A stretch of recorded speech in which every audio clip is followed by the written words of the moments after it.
Buenas tardes. En primer lugar, agradecer a la Escuela de Edificación la invitación que nos ha hecho de asistir a estas jornadas de rehabilitación. Supongo que la gente conoce el ITEC. El ITEC es un instituto de tecnología de Cataluña. Se define como una fundación privada sin ánimo de lucro, que su motivo o objetivo es crear herramientas dedicadas básicamente a todo el tema de construcción. Tiene un patronato formado por las entidades de Cataluña que tienen que ver con la construcción y nos regimos, digamos, por este patronato y realizamos una serie de actuaciones. Entre ellas, hoy vamos a presentaros primero una herramienta que tanto es válido para la rehabilitación como para la obra nueva, que es el registro ITEC de materiales, y posteriormente Ignacio Paricio nos presentará lo de los manuales R, un tema, como veremos, muy interesante y mucho más enfocado cara a la rehabilitación. El registro ITEC de materiales es una base de datos que el Instituto empezó a crear en los años finales de los 80, en un momento en que no había, digamos, una forma de clasificar los materiales por sus características. Entonces el Instituto hizo este esfuerzo, lo realizó, y durante una serie de años hemos funcionado con una estructura establecida por nosotros, de unas características principales que llamábamos, que es las que nos definían básicamente los materiales. Después hicimos un tema, digamos, de unas características particulares que los fabricantes eran los que introducían estos datos y nos los daban. Y esto era un registro voluntario. Empezó siendo voluntario, lo sigue siendo, pero era declarativo. Después pasó a ser ya con constancia, es decir, con certificación, y con la aparición del código técnico, en que ya nos clasifica, digamos, las características de los materiales según sus usos, lo que hicimos fue transformar este registro y presentarlo al Ministerio de Fomento como posible herramienta de documento reconocido del código técnico, y esto se consiguió el año pasado, y por eso hacemos un poco esta presentación aquí ahora en estas jornadas, ¿no? Diríamos, ¿qué es el registro de materiales? Es un documento reconocido del código técnico, sigue siendo registro público de inscripción voluntaria por parte de las empresas, y el objetivo es, o sea, que es el compromiso por el cual es un documento reconocido. El Instituto digamos, tiene la obligación en todo momento de que la información esté actualizada y conforme a los distintos documentos que la caracterizan. Es de acceso libre y consulta, y lo veremos después, porque la mejor forma de ver el registro es entrar en la web del ITEC, y os haré un pase muy rápido por ella, ¿no? Finalmente abajo está el enlace en el cual en la web del Ministerio se indica que es un documento reconocido del código técnico. ¿Qué contiene? Pues contiene productos, equipos y sistemas, evidentemente del ámbito de la construcción, y la información de sus valores está de acuerdo con la parte 1 del código, que fue el motivo por el cual se pudo reconocer como documento reconocido. La información que dispone el registro está hecho en una serie de fichas, las cuales están estructuradas de una forma determinada, básicamente, luego la vemos en una de ellas, básicamente dando respuesta a cada uno de los DBs del código técnico. Finalmente, el registro contiene además, ponemos aquí una extensa base gráfica, puesto que si las empresas dan imágenes de sus productos también se introducen. Veremos que además está las direcciones de la empresa, otros productos que puedan estar o no incluidos dentro de la base de datos, pero tiene más información toda ella. ¿Cómo se gestiona esta base de datos, para lo cual fue reconocido documento del código técnico? Porque hay un rigor en la información. Para ello hay establecido un reglamento, que es un contrato entre las empresas y el ITEC, en la cual se estipulan las formas, las maneras de cómo nosotros recibimos la información, nosotros toda información que recibimos tiene que estar contrastada, sea por un análisis, sea por un documento realizado por un tercero. O sea, nosotros no aceptamos el declarativo en este caso, sino que tiene que ser ya certificado, y a la vez esta documentación va siendo periódicamente actualizada, y cuando esta información, digamos, vence su periodo de validez, nosotros reclamamos a la empresa nuevamente, digamos, si es necesario, un nuevo documento que nos lo faciliten, y en el interín, como se dice aquí, hay unas evidencias gráficas, es decir, los documentos que no están en vigencia o que no han sido demostradas sus valores efectivos, aparecen en color rojo. Es una forma de detectar que estos valores, digamos, en este caso serían declarativos o fuera de plazo por falta de nuevos documentos. Y finalmente, es de utilidad para el técnico, ya que le sirve como herramienta para, viendo los valores específicos que tiene este material, los puede utilizar en su proyecto, sabiendo pues que evidentemente si necesitan un marcaje CE tendrán el marcaje y sabe cuáles son los valores de sus características. Por otro lado, el hecho de que haya diferentes productos, digamos, semejantes de diferentes fabricantes, le da un abanico más amplio de posibilidades de elección de un material, y finalmente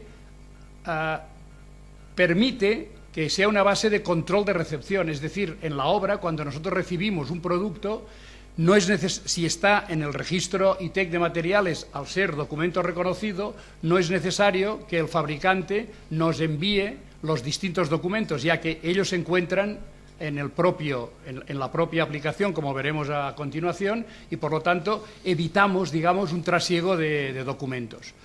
Por parte del fabricante o distribuidor, bueno, por un lado le permite posicionar sus productos por los valores específicos que él declara y certifica. Hay una forma de comunicación entre, digamos, los técnicos y el fabricante, puesto que es, como repito, es a través de Internet y es abierto a todos los técnicos, pues le facilita esta comunicación y, como decíamos, permite simplificar todo este trámite administrativo o burocrático de enviar o dejar de mandar estos documentos. Entonces yo creo que lo mejor es que veamos ahora a través del...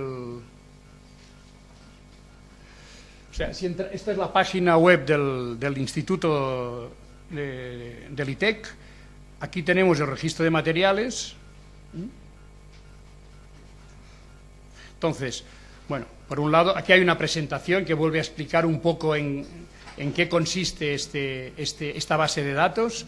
Aquí hay la referencia cuando el Ministerio reconoció el registro como documento del Código Técnico, y vamos directamente a la consulta.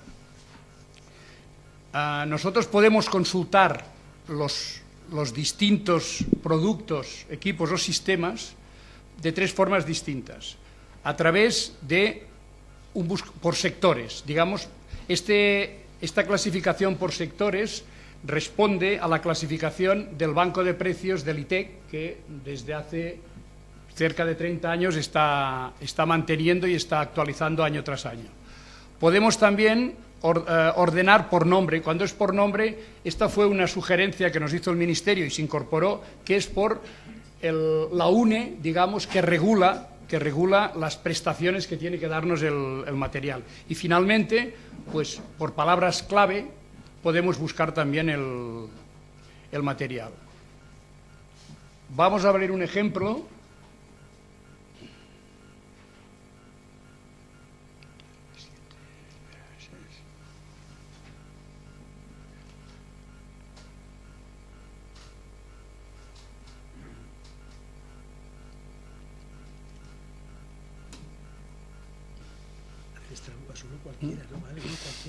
Bueno, pero busco uno, vamos a ver.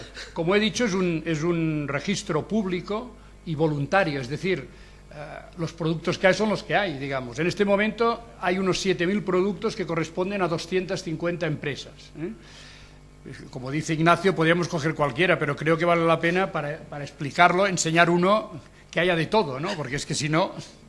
Entonces, lo primero que vemos es que los productos pueden ser obligados de marcaje CE o no, por la Directiva de Productos de la Construcción. Si entramos dentro de los obligados, podemos ver que nos aparecen distintos productos dentro de estos obligados. Si cogemos, por ejemplo, las placas rígidas de lana de roca, aquí vemos que, según el uso, tenemos 4 posibilidades. Usos sujetos a reglamentación sobre reacción al fuego, nivel o clase A1, A2, B, C, iremos bien, o sea, vemos 1, 2, 3, o sea, primero, según el uso que le vamos a dar, nos obliga a un sistema de evaluación, el 1, el 3 o el 4, todo esto viene definido en la directiva europea. Vemos que para ello tenemos, por ejemplo, una ficha, ¿no? La ficha del material genérico. Entonces, vemos aquí una ficha en la cual la primera parte, digamos, corresponde a qué empresa es la que fabrica este producto, cuál es el producto comercial, el nombre del producto comercial, el tipo de material, la norma de obligado cumplimiento y toda una serie de... Y en qué casos para este uso es de obligado cumplimiento el que esté marcado CE.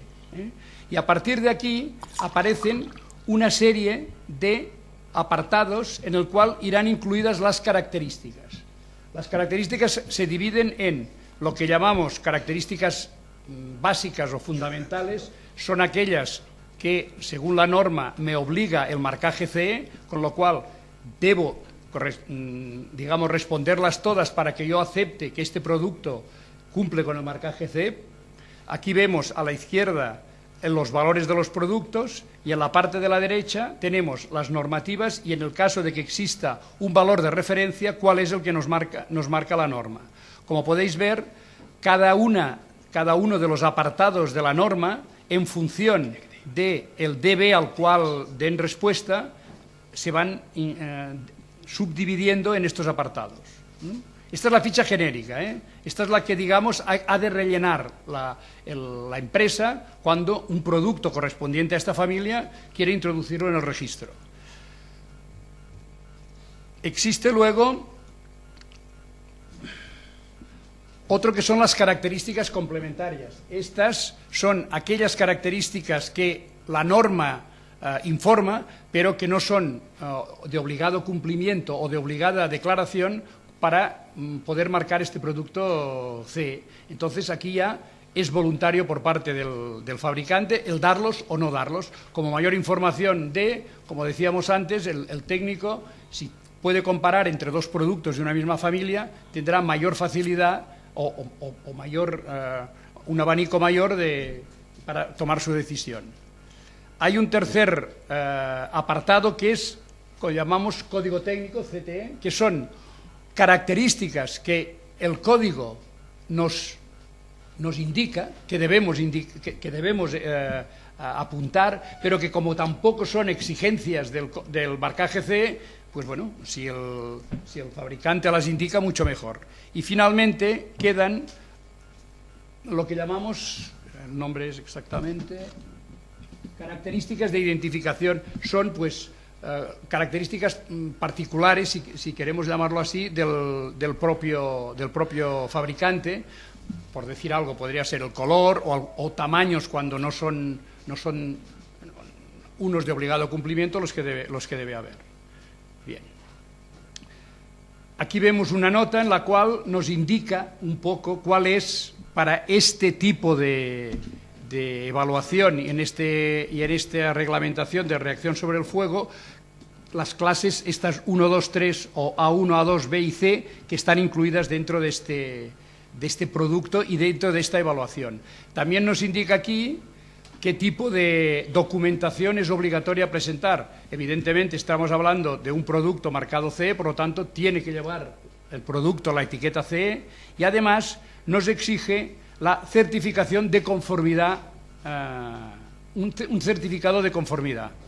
Por ejemplo, en el segundo nos exige una declaración de conformidad del fabricante, y un ensayo inicial tipo. O sea, aquí nos va mostrando cuáles son los requisitos que debemos tener para este producto cuando lo queremos marcar. Y así, digamos, con todos. Cuando uno de estos grupos, como es este caso, sigue teniendo, digamos, una posibilidad de abertura, quiere decir que a partir de aquí lo que vamos a encontrar serán productos. Espero que ahora no se haya bloqueado, ¿no? A ver, pues esperemos un poco porque el... Exacto. Entonces, ahora aquí nos aparecen marcas ya, productos comerciales que, perteneciendo a las placas rígidas de lana de roca y al sistema de evaluación 1, cumplen, en este caso el grupo Saint-Gobain y Sauveur. Por ejemplo, si cogemos el primero, podemos coger su ficha.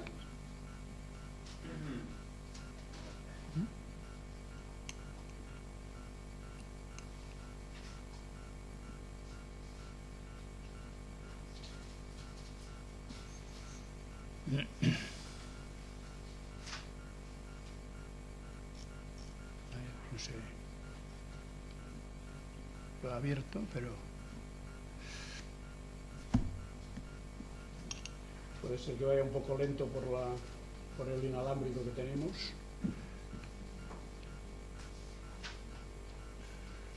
En teoría nos tiene que salir la ficha. Volvamos atrás, a ver. Zona desconocida, me dice aquí. Bueno, un momento, vayamos. Tengo que hacer. Bueno. A ver si ahora, creo que ahora. Bien, voy a intentar abrirla nuevamente, a ver si se me abre. Ahora. Y aquí, como podemos ver, la parte primera es toda la descripción de la empresa, el nombre del producto, el material que lo compone, digamos, la normativa que ha de cumplir y en qué casos el A1, el A2, el B, etcétera, satisface esta... Vamos a abrirlo más, a ver si así... Y en la parte, digamos, de las características va indicando todos los valores cuando estos son de obligado cumplimiento. También encontramos al final que precisa de un certificado de conformidad. Yo puedo acceder... Pasa que cuesta, creo que está... Ahora. Puedo acceder a los certificados. Aquí tenemos los certificados, que es, como decía antes, esto nos evita que en obra el fabricante tenga que, digamos, mandar a los documentos, puesto que están aquí, y de aquí se pueden, a través de un PDF, pueden ser extraídos y, por lo tanto...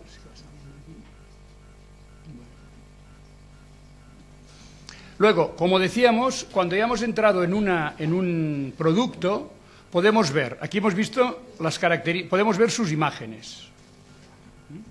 Por ejemplo, en este caso hay una imagen del producto. Una vez más, por aquí entraríamos a los certificados de calidad, lo que hemos visto antes, tanto el de conformidad como el de producto. Podemos ver los datos de la empresa, digamos, la sede y si tiene delegaciones, también tenemos la dirección de las distintas delegaciones.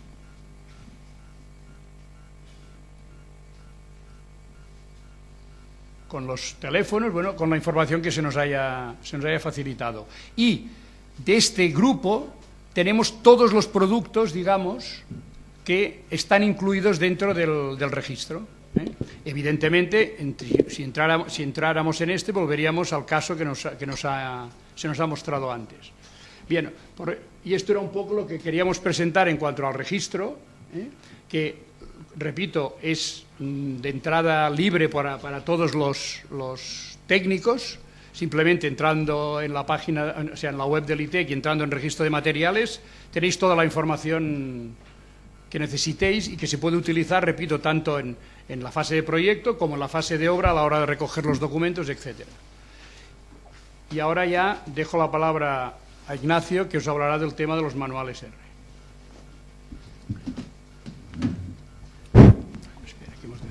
Bueno, si algunos me conocéis, y aquí hay muchos amigos, dirá que pinta el Paricio con una cosa como esta, que se ha dedicado al ladrillo, a la fachada ventilada, a todas estas cosas.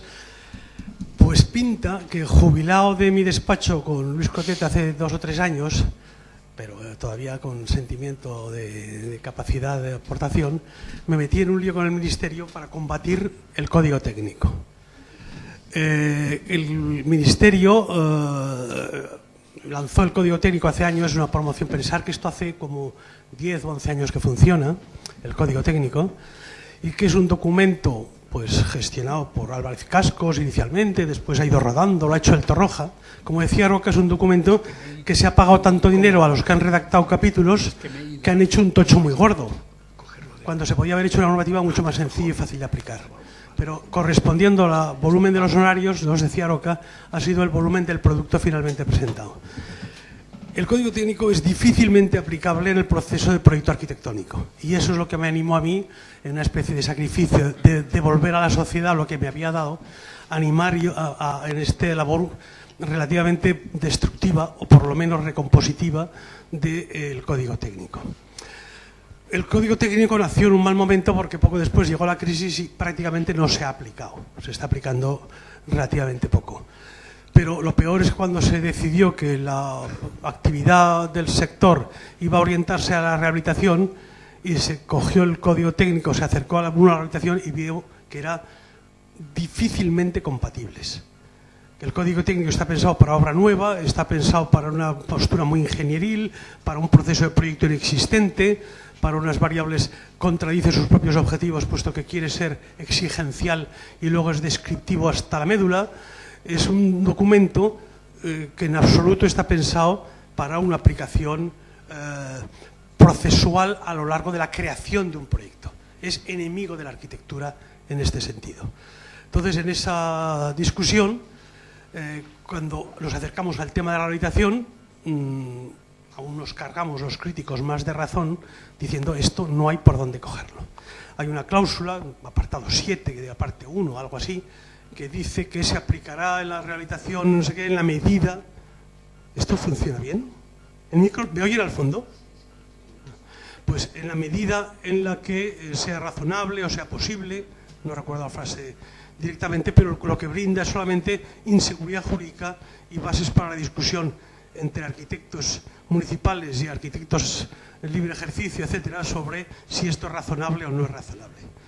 El campo es completamente increíble que se haga tanta norma para nada. Tengo un artículo escrito, y no voy a tener tiempo aquí de contárselo, pero me gusta mucho, que se llama La norma o la vida. Yo creo que son incompatibles. O sea, la norma va agotando la vida y llega un momento en que nosotros no sabemos aplicar las cosas vitales, las cosas sencillas, y las queremos sustituir con normas. ¿Ustedes creen que la ventilación, es decir, el buen saber de toda persona que cuida de su casa, de abrir la ventana de vez en cuando todos los días y mucho rato el fin de semana, se puede sustituir con caudales de aire? ¿De verdad creen que eso es posible? Yo creo que hay cosas imbéciles de partida. O sea, que decir que partimos de la base de decir, toda la gente es idiota y por lo tanto vamos a hacer unas normas para que el país siga funcionando con gente idiota. Bueno, pues lo van a conseguir. Es un proceso que llamo de cretinización del usuario. Vamos a hacer un usuario cretino, bien cretino. Lo van a conseguir. ¿Ustedes saben lo que son las contraventanas, que se usaban tanto en este País Vasco como en otros, para cerrar las ventanas por la noche y conseguir que no entre el ruido ni salgan las calorías? Pues nos las hemos cargado, no están en el Código Técnico, no están en el LEADER, no están en los sistemas de cálculo, no están en ningún lado. Oiga, ¿qué pasa? ¿Los contrarios no están bien? No, están de coña. Pegaremos vidrios con metales de baja visibilidad y tal para compensar una contraventana existente que sería mucho más fácil. Porque es que como el LEADER no lo admite para el cálculo, es que como los tíos, los políticos, ingenieros, especialistas dicen que por si acaso no la cierran, no la voy a contar. Oiga, pues si usted no la cuenta, no la subvenciona. Y si usted no la subvenciona, las quitarán. Y dejarán de existir. ¿No habrá contraventanas interiores? Bueno, por eso digo yo, la norma o la vida. Y a mí me gustaría hacer una apuesta por la vida. Una apuesta porque todavía somos capaces de abrir y cerrar la ventana. Si dentro de poco tendremos que poner una parte de calefacción de cojones para ver si compensamos que tenemos la ventana abierta en invierno. Como somos cretinos, dejaremos la ventana abierta en invierno y tenemos que poner una parte de calefacción. como los tíos que ponen aire acondicionado antes de ponerse una persiana. Es que lo van a conseguir, ¿eh? Terminaremos cretinos. Bueno, pues esta cosa que explico un poco así violentamente es lo que ha hecho Albert Conchi. Se me ríe, pero algo hay de eso, ¿no? Pero, pues esto que explico tan violentamente sirvió para meterme en este lío y decir, vamos a ver si se puede poner un poco de orden. Y entonces en algunas reuniones ministeriales se nos ocurrió a unos cuantos que sería bueno que si había que abordar el tema de cómo meter el código técnico en la rehabilitación, que no al revés, porque no se puede meter la rehabilitación en el código técnico, sino el código técnico en la rehabilitación, pues lo que tendríamos que hacer es empezar a pensar que hay 1000 tipos, más que 1000 tipos, 1000 casos, 1000 situaciones, 1000 combinaciones, y que tendríamos que aprender un poco a ordenarlas y tipificarlas, porque es evidente que una misma manta, una misma norma no nos servirá. Y cuando nos tapamos la nariz se nos destapan los pies. Es decir, si nosotros estamos pensando en que las fachadas pueden estar protegidas, entonces no pensaremos en andamios exteriores ni en forros por exterior. Pero eso estará muy bien para el ensanche barcelonés. Pero cuando estemos pensando en un casco de los que hay tantos en Bilbao construidos en los años 70, entonces tendremos que pensar en si es bueno el forro exterior. Pero entonces resulta que como es protegido o no se puede un andamio, ya, todo a la vez no se puede normalizar. No se pueden dar criterios para casos tan diferentes como una construcción de 3 plantas de los años 60 en un polígono urbanizado masivamente y una vivienda burguesa en el ensanche. Es que no tienen nada que ver. Hay que hacer 2 códigos, o 3, o 4, o 5, o 6. ¿Eso por qué? Porque hay gente que se ha empeñado en que hagamos códigos. Cosa que yo dudo. Yo creo que con 20 paginitas íbamos que ardíamos. Supongo que un día se publicará un artículo que he escrito en Tectónica que se llama Heptálogo de la acústica, donde hay 7 normas que si las cumplen ustedes, no se preocupen, cumplen el código técnico. No piensen más, no intenten entenderlo, porque la transmisión por flancos no hay quien la entienda. Entonces, léanse ustedes las 7 normas que les he dado y se acabó. Se pueden hacer las cosas más sencillas. Evidentemente, para un nivel de trabajo simplificado, el normal en el proceso de proyecto arquitectónico. Cuando haya acabado el proyecto, dénselo a un ingeniero que les calcule lo que haga falta. Pero hace falta saber lo que estamos haciendo mientras proyectamos. Y para eso falta las herramientas. Se me debe estar acabando el tiempo y aún no he empezado. O sea que voy rápidamente. Pasa, por favor. Bueno, estos eran los objetivos que nos planteamos para hacer este trabajo, que nació de esta comisión, de este grupo en el Ministerio, y que se encomendó a el ITEC la coordinación de un trabajo con las autonomías. Pasa, por favor. Y lo que hicimos en el ITEC fue decidir que había diversos tipos edificatorios, e intentamos tipificarlo, y diversos tipos de intervención. Pasa, por favor. Entonces, con ello construimos una tipología, según la fecha de construcción. Es muy importante. Antes de esto sabemos que todos los muros son de carga, gruesos, con gran inercia térmica, etcétera. En esta época sabemos otras cosas. Es decir, hicimos un catálogo de fechas, unas alturas que daban ascensor, no ascensor, más perímetro de fachada, una situación urbana. Pasa, por favor. Y con eso fuimos trabajando en crear unos tipos. Después trabajamos con el tipo de intervención para ver que según, por ejemplo, si había ocupantes o no, la intervención tiene unas exigencias otras. Hay cosas que debes pedirlas si no hay ocupantes y cosas que debes renunciar si hay ocupantes, porque el coste de sacar a los ocupantes de casa es excesivo, etcétera. O sea, no se puede hacer la norma sin mirar de qué estamos hablando. Pasa, por favor. Trabajamos con todas estas autonomías y les pedimos a todas ellas que seleccionasen unas viviendas que les interesase analizar. Nos las mandaron y empezaron, veis ahí tenéis las autonomías, y empezamos a tipificarlas, a agruparlas en paquetes. Estuvimos con el trabajo taxonómico, que a mí me divierte mucho, jugando con el sudoku este, de a ver qué sale. Pasa, por favor. Y al final le recomendamos a cada una de ellas que hiciesen unas autonomías, las que están en rojo, que en segundo lugar tuviesen las verde claro, etcétera, y empezaron a definir unos edificios que íbamos a analizar. Pasa, por favor. Este es el proceso con el que seguimos el trabajo, porque nosotros lo que hicimos fue, ellos nos proponían un caso, nosotros lo clasificábamos, les decíamos que sí, que ese caso estaba bien, y entonces íbamos coordinando sus trabajos, ¿no? En diversas fechas las autonomías fueron dándonos trabajos. Pasa, por favor. Y terminamos con la adscripción a un tipo edificatorio, que era la etapa 1, diciendo, a ver, este edificio, por ejemplo, este edificio con este aspecto, con esta planta, en este entorno de polígono, con este conjunto edificado y con estas características, configura un tipo constructivo. Al principio los tipos eran complicados. 4 quería decir que era 4 de la columna antigüedad, 5 de la columna implantación, 3 de la columna volumetría, etcétera, ¿no? Con esto hicimos una primera tipología. Pasa, por favor. Y después las autonomías nos enviaban una descripción del edificio ya más completa, con los alzados, pasa por favor, y con el interior del edificio analizado con el código técnico. De cada uno de estos edificios recibimos el cumplimiento del código técnico. Entonces, por ejemplo, en este caso es análisis del cumplimiento de no sé qué cuál norma, en algún sitio estará, ¿no? Bueno, es igual. Solución existente. El caso es que aquí tenemos lo que cumple y lo que no cumple. Debe ser un problema térmico, supongo que sí, ¿no? Sí, puede que sí. No veo dónde está, pero como veo que están las diversas fachadas, ¿veis? Sí, sí. Pues entonces aquí se analiza y se ve que hay unos elementos, por ejemplo, en este caso, pues no cumple el térmico en ningún elemento de todo el perímetro. Estas son unas viviendas baratas en un polígono de los años 60, cercano a Barcelona, pasa por favor. Y de cada uno de los elementos íbamos planteando no solo si cumplían o no, sino las soluciones alternativas, qué cosas se podían hacer y el coste de cada solución. Pasa, por favor.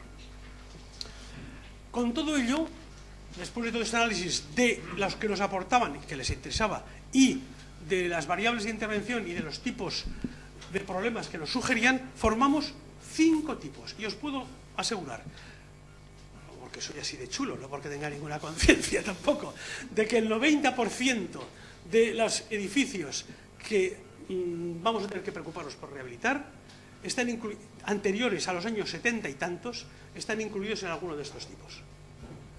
Quiero decir que no hemos encontrado, aparte de la tontería que iba a decir, que no hemos encontrado razones para ver edificios que no puedan incluirse en alguno de estos 5 tipos si es anterior a los años 70 y tantos, ¿no? Que son edificios en casco antiguo, conocidos en casco viejo, anteriores a los años 40. Nos ha parecido que sea un año importante, la posguerra, el inicio. Y alrededor de esta zona ves los tipos de plantas que se generan, los tipos de muros que hay, y decimos, casi todos tienen un mismo paquete de problemas. Son quizá el grupo más variable, porque hay muchos, en cuanto que puede haber de 1500 a 1850. Pero normalmente la no existencia de ascensor, la profundidad de edificables, la poca fachada, los muros gruesos pero de tapiales y tal, los patios interiores de muy malos muros, son muy comunes, ¿no? Después hay otro tipo que son edificios anteriores a los años 40, pero construidos en ensanches decimonónicos. Y esto cambia completamente. Edificios del ensanche barcelonés, del ensanche bilbaíno, de muchos ensanches en los cuales se ve cómo alrededor de 1900, 1920 se construían edificios con unos muros de fachada de 30 centímetros de ladrillo, con una cantidad de fachada de 40, 30 y tantos % de ventanas en la fachada, etc. Y hay unas constantes que son los que van viendo que esos tipos con un porcentaje alto de protección patrimonial de la fachada, etc. Pasa, por favor. Después el tipo 3, edificios posteriores a los años 40 y anteriores a los 70, construidos en ensanches urbanos. Cambia la edificación, ya tienen ascensor, el porcentaje de huecos se hace mayor, la composición de la fachada empieza a cambiar, todos tienen cámara, que antes no tenían cámara, antes en los años 40 había cámara, después en los años 40 hay cámara de aire, lo cual significa posibilidades de inyección de materiales cesantes, posibilidades de doblado, etc. Edificios posteriores a los años 40 con edificación abierta y de baja altura, edificios sin ascensor, de muros malísimos, de estructuras deleznables, instalaciones nulas, escaleras que dejan el rellano en la fachada, por lo tanto no se puede poner ascensor fácilmente, etc. Pasa, por favor. Y edificios posteriores a los años 40 y anteriores a los 70, en edificación abierta y con cierta altura. Edificios con ascensores escasos, escaleras que no cumplen las normas contra el fuego, etc. Bueno, esos 5 tipos cumplen, digamos que agrupan la gran mayoría de las viviendas anteriores a los 70 y tantos. Ojo, digo 70 y tantos y no es una fecha tonta, porque es la fecha de salida de las normas tecnológicas. Y nos hemos querido parar ahí. Después de las normas tecnológicas pasan otras cosas, es otro hito. Pero parece suficiente como para marcar este hito. Pasa, por favor. Entonces, empezamos a analizar dentro de ellos, no solo eso, sino el tipo de intervención, según cada caso. ¿El promotor es un individuo, promotor, negociante, o es la comunidad de propietarios? Pues es muy diferente. Porque a la hora de tratar una galería, como las galerías catalanas posteriores, sabemos que el promotor lo que quiere es cerrarla y venderla como metros cuadrados construidos, mientras que alguien a lo mejor quiere conservarla como un muro trombe, un espacio intermedio para captar el tal. Y por tanto hay que tenerlo en cuenta. O sea, según el tipo de promotor, hay propuestas que no puedes hacer. Según la propuesta sea de global de todo el conjunto, o sea de una sola vivienda, etc. Por lo tanto, el tipo de intervención también cuenta y se cruza con lo anterior. Pasa, por favor. Entonces nos dimos cuenta de que todos los problemas que se nos generaban iban alrededor de 2 temas, que era la rehabilitación energética y la seguridad y accesibilidad. Eran los dos áreas donde se concentran los problemas. Es decir, el entorno de la fachada cubierta, o sea, del envolvente y de los intercambios de energía, con una pequeña incidencia de los temas acústicos, que no son graves, pero a veces lo son, sobre todo en entornos de más de 70 decibelios, y el entorno de las zonas comunes con los temas de ascensor, de anchura del ámbito de la escalera, escalones en el vestíbulo para el acceso, etc. Que resueltos estos dos problemas, los demás apenas existían. Entonces, visto eso y con toda la casuística anterior, nos pusimos a trabajar en esos problemas. Pasa, por favor. Y entonces llegamos a hacer un árbol de decisiones. No es un árbol obligatorio, es un árbol pensado simplemente para ir ordenando mentalmente, y vimos que en cualquier edificio era importante saber si podíamos intervenir por el exterior o no. Si podemos intervenir por el exterior, aunque sea con un coste elevado, será muy diferente de un caso como este, que no podremos intervenir por el exterior. ¿Por qué? Porque ese edificio tiene protección patrimonial. ¿De acuerdo? Si no tiene protección patrimonial, podremos decirle, oye, tú, cumple el CTE y deja de tonterías. Pero si tiene protección patrimonial y, por ejemplo, en este caso, no permite el sistema ETIC y sin ocupantes, etc., pues nos lleva a una solución de trasdosado interior. Mientras que por este otro nos llevará, en el caso de este edificio bilbaíno, pues a intentar un complemento de la ventana. Porque solo con la ventana, como tenía cámara de aire, es suficiente para conseguir lo suficiente. Es decir, que la estrategia no quiere decir que esto es la decisión que va a tomar el proyectista, no. Es el marco de decisiones que nosotros exigimos para que el código técnico se tenga a ello. O sea, decimos, puesto que aquí es posible cumplir, cúmplase el código. No digo que eso tenga que proyectarlo el arquitecto, ya veremos qué proyectar. Mientras que aquí decimos, puesto que estamos a punto de conseguir con una ventana doble, un vidrio interior, o simplemente con una contraventana, resulta que si tenemos más del 75 de la U cumplida, bastará con poner la contraventana para que cumplas el 70% del código y ya te permito cumplir. Es decir, rebajo la exigencia de la U global del 100 al 75 para que no tengas que tocarla por fuera porque está protegida patrimonialmente, para que no tengas que tocarla por dentro para no sacar a la gente, y para que con una contraventana cumplas de sobras el aislamiento nocturno. Porque cumples el 75% sin contraventana y con la contraventana se ve que lo vas a mejorar de más. Es una aventura, es una propuesta. Se lo están pensando, ¿eh? Entre el Ministerio y el Torroja se lo están pensando, pero la propuesta la hemos elevado. Esto lo que da, ya digo, no es una estrategia para el proyectista, sino una estrategia para enmarcar las condiciones de aplicación del código. Y por lo tanto hacer capítulos específicos del código diciendo, cuando se trata de hablar de la U global de la fachada, primero, jamás hablaría, ya lo han borrado, la U es de la ventana y la U de muro como cosas separadas. Ya no existe el mínimo. Ya hemos conseguido que se quite la exigencia separada de la ventana y del muro. Pero además, incluso para conseguir la U media, y en estos casos, pues sigamos esa tabla y nos encontraremos que hay casos en que podemos complementarla con soluciones imaginativas, impensadas.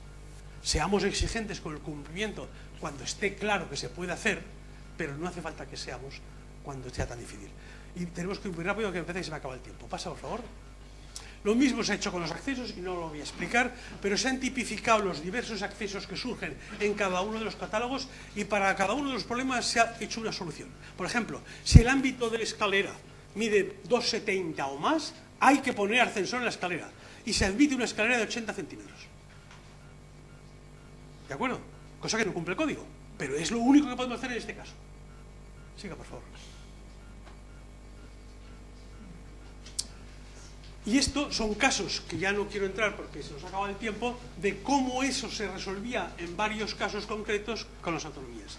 Este documento se acabó, se redactaron, y tiene una parte, no sé si tienen ustedes ejemplos, de recomendaciones específicas. O sea, este índice que yo he hecho ahora es el índice inicial, luego hay otro índice que es por DBs, y cada DB del código técnico tiene sus recomendaciones. En este DB térmico tengas en cuenta este tema de qué tipo de edificio es para tener esto.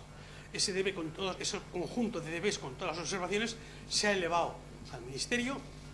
El Ministerio se lo está mirando y entonces tiene que decidir si cada uno de esas cosas que pedimos puede colocarse como una observación o adenda al código técnico existente, si hay que apoyarse más en esto como un documento reconocido y por tanto globalmente te acoges a esto, no sé a dónde irá, Pero el dónde vaya depende mucho de ustedes. Por favor, si les parece que es útil, reclámenlo, protesten. No hay derecho al tipo de normas que nos están haciendo, que huyen de la realidad, que no tienen contacto con la vida real. Todo esto se marca en un proceso que yo creo que Albert Cuchí les habrá explicado esta mañana, aunque no he tenido ocasión de oír, que es una nueva ley que se está gestando, la ley de rehabilitación, que antes se llamaba de regeneración urbana y no sé cómo se llamará en el futuro, en el cual se promueve, nosotros personalmente impulsamos todo lo que podemos, que se haga un plan de rehabilitación, ya que no plan de vivienda, eso será un al ministerio, va a hacer el ministerio, pero impulsamos que ese plan sea ejemplar en el sentido de promover ejemplos, es decir, que cada autonomía, cada ciudad, si es necesario, proponga los tipos de edificios, los tipos de barrios, de conjuntos, que correspondan a tipologías adecuadas, que Albert Cuchí diría hotspots, o sea, los lugares calientes que deben merecer nuestra atención, allí donde será más rentable desde el punto de vista energético, sociológico, lo que haga falta. Para eso tenemos que utilizar una herramienta como esta y conocer el patrimonio. Es decir, hay que segmentar el patrimonio y sabemos que en el entorno de Bilbao hay barrios de este tipo y barrios del otro que corresponden a la categoría 1, categoría 3, tal cual. Y en este lío tremendo en que nos han metido tanto ingeniero y tanto cuadriculado y tanto número, a lo mejor introducimos algo de sensatez. Muchas gracias.